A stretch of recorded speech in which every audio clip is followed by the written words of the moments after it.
One of the most remarkable things about Donald Trump is his ability to lie to people's faces about things they could easily verify are not true, right? I mean, he lied on 60 Minutes just a week ago, telling Americans prices are not going up. Inflation is under control. His own Treasury Department, by the way, had to come out a couple days later and say, yeah, that's not the case.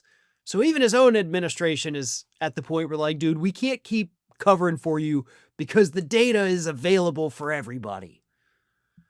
He loves to tell us that everything with his tariffs is working like clockwork. We have all this investment into the United States, but as I've repeatedly pointed out, none of those investments have materialized, and in fact, almost every country that has pledged an investment into the United States has since walked it back and said, yeah, we're not going to do that, or we can't do it. I don't know what he's thinking.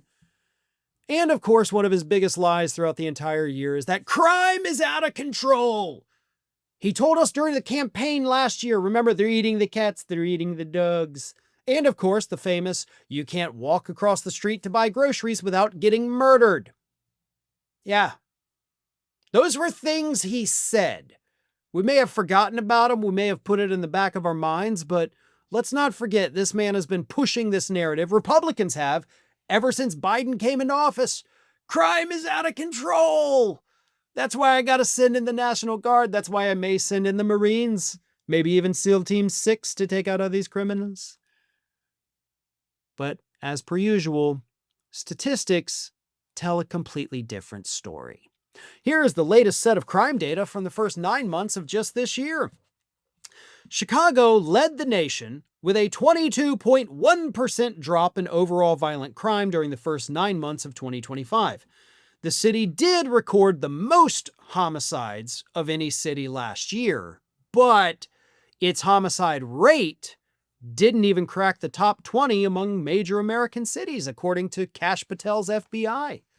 So yeah, more people got murdered in Chicago, but because it has such a large population, the crime rate is lower. It's not even in the top 20 for places where you'll be killed in the United States. But that's just part of it. Portland, which Trump once described as living in hell, recorded a 39% decline in homicides. Violent crime in Baltimore fell nearly 20%, the fifth largest decrease in the country. And Memphis, where Trump deployed the National Guard in mid-September, logged a 19% drop in homicide. More than 40% crime rate decline in Buffalo, New York, Denver, Colorado, Orlando, Florida, and Seattle, Washington. Moreover, Atlanta, Baltimore, Chicago, and Las Vegas each had drops of 25% or more in homicides this past year. Even New York and Los Angeles, the two largest cities in the country in frequent Trump punching bags, posted major declines, 17% and 23% fewer homicides, respectively. So, all of this talk about these so-called hellholes, as Trump has repeatedly called them. He's called Chicago a hellhole, Baltimore's a hellhole, all because they're being run by these damn Democrats. They're all seeing massive drops in the crime rate. They're all seeing massive drops in their crime rates. These statistics, of course, like I said, were provided by the FBI, which is being run by Kash Patel and I think still Dan Bongino. That guy kind of disappeared off the map. But that's what Trump's own administration says. So they're contradicting him. They are admitting, hey, this guy's lying again, kind of like the Treasury Department had to do earlier this week about the no inflation and no price increases. So Trump's lies have gotten so out of control that even his own administration will not continue telling them. And that is telling us quite a lot. Hey folks, I don't know if you have noticed, but we are like this close to 1 million subscribers. We do not have much time left on this year. We are already entering the holiday seasons. I know everybody's busy. Everything in politics is crazy. But I want everybody to refocus your efforts right now. We have got to get to that 1 million subscriber mark before the end of this year. So if you are not already subscribed, please go ahead and do so. Spread the word, share the videos, get as many people as possible as you can.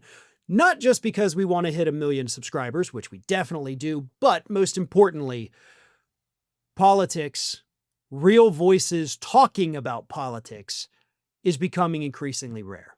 We are watching as corporate media outlet after corporate media outlet bows down to Donald Trump, universities bowing down, lawyers bowing down, giving in to his insane demands even when they are in the right. We will never do that. We are not going to stop. We are going to continue bringing the hard-hitting and sometimes fun news of the day.